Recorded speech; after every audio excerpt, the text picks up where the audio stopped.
இப்போ பொதுவாகவே நீங்கள் சொல்கிற மாதிரி வந்து அந்த கட்சியில் புரிதல் இல்லாதவங்க கொஞ்சம் பேர் இருக்கிறாங்கன்னு வச்சுப்போம்.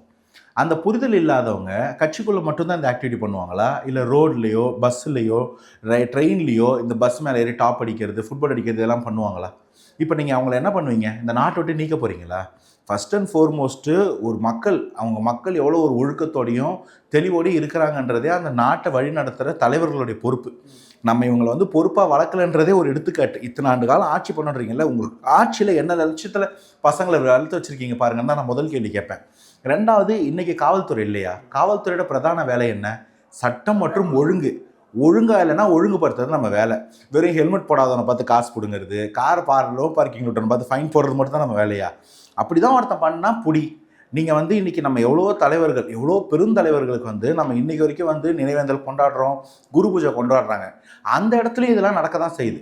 நடக்கிறது வருஷம் நடக்குது.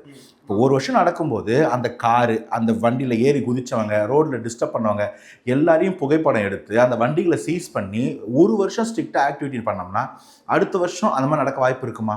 நம்ம அங்கே பண்ணுறது இல்லை, இங்கே நடக்கிறதையும் நான் நியாயப்படுத்தலை. இங்கே பண்ணுறவங்களையும் நீங்கள் ஒழுங்குபடுத்துங்க, சரிப்படுத்துங்க. அதுக்காக ஒருத்தரோட பயணத்துக்கே நாங்கள் வழிவிட மாட்டோம், அவங்க பிரச்சாரத்துக்கே இடம் விட மாட்டோம், கொடுத்தாலும் 10 நிமிஷம் 20 நிமிஷம் கொடுப்போம்ன்றது என்ன லாஜிக்? இதுதான் என் கேள்வி. நீங்கள் அப்போ வந்து வேறு என்ன காரணம் சொல்ல போகிறீங்க?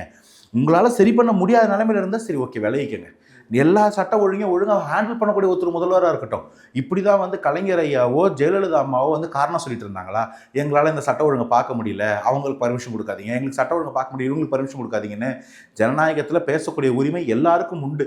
அதற்கு இவங்க மறுக்கக்கூடிய பயத்துக்கு சொல்லக்கூடிய ஒரு சப்பக்கட்டு காரணம் தான் இந்த மாதிரியான காரணங்கள்லாம்.